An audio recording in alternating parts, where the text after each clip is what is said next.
السلام علیکم۔ اللہ کے پیارے رسول صلی اللہ علیہ وسلم ہر نماز کے بعد ایک بڑی خوبصورت دعا اللہ کی بارگاہ میں مانگا کرتے تھے، اور آپ نے یہ نصیحت بھی فرمائی، صحابہ کو سکھلائی بھی۔ ہمیں بھی چاہیے کہ اس دعا کو اپنی زندگی کا حصہ بنائیں۔ اس دعا میں عقیدہ بھی سکھایا گیا ہے، عقیدہ توحید، اور انسان کو اس کی مشکلات کا حل بھی بتایا گیا ہے۔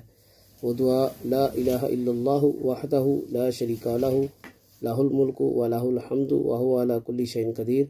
اللہم لا مانع لما آتیت ولا معطی لما منعت ولا ینفع ذا الجد منک الجد، کہ ہر قسم کی طاقت، قوت، ملکیت، حکومت کا مالک اللہ ہے، اس کے علاوہ کوئی معبود برحق نہیں، اور اللہ تعالیٰ جب کسی کو کوئی چیز دینا چاہے تو کوئی چھین نہیں سکتا، اللہ کسی سے کوئی چیز روکے تو کوئی روک نہیں سکتا، اور اللہ کے ہاں کسی